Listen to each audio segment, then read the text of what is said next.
Okay, so we're presented with like different scenarios here, right? Where I'm a lefty and our opponent is a righty. That means they lead with their right foot.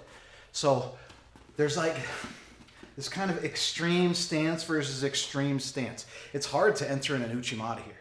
It's hard to get this leg out of the way or to have it, the imbalance on it, because it's so sturdy.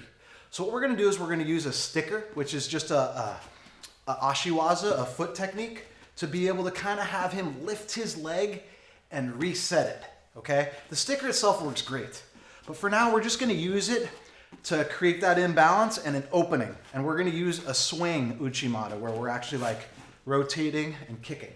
So we're presented with this kind of like right here, okay? So what I'm gonna do is I'm gonna hop towards him and I'm gonna almost grab his leg and foot with my foot, like a hand, almost like an ankle pick, okay? So I'm not gonna walk into it, I'm gonna hop into it by kind of swinging and creating a little circle, like that movement. I'm gonna pull his heel to me, and when I do that, I could throw him with the sticker, which I will right now just to demonstrate, where my hands go down and I kick forward. That's like, you know, I think it's actually called a yokogake in judo, but my coach Jason Morris, he used this at the highest levels of wrestling and judo to be able to use his foot like a hand and to pull that heel towards him. So, like that.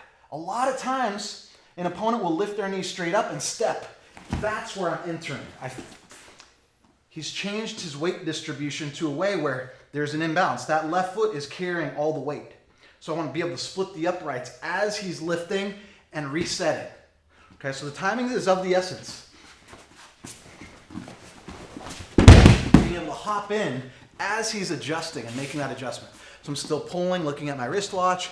My other arm is kind of tucked in. So I'm as I throw that Uchimata. And I'm kind of kicking and rotating. It's hard to replant. You don't want to replant your foot and then do like a back step on this one. You want to, time is of the essence here. You only have a short window, especially with these extreme stances. So you can get an inside-outside grip right here, right here. So that's my entry.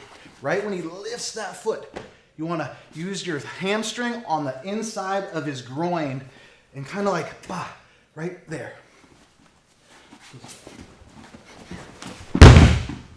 Being able to finish on top. A little different angle maybe, right here.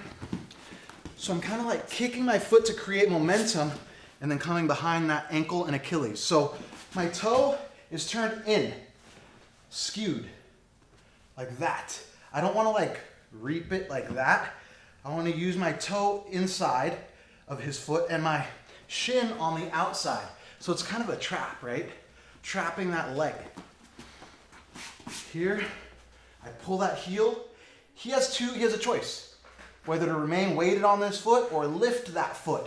And I'm gonna bet on a lift. And as he steps up, I'm hopping and rotating and lifting my leg in the air to finish that Uchimata.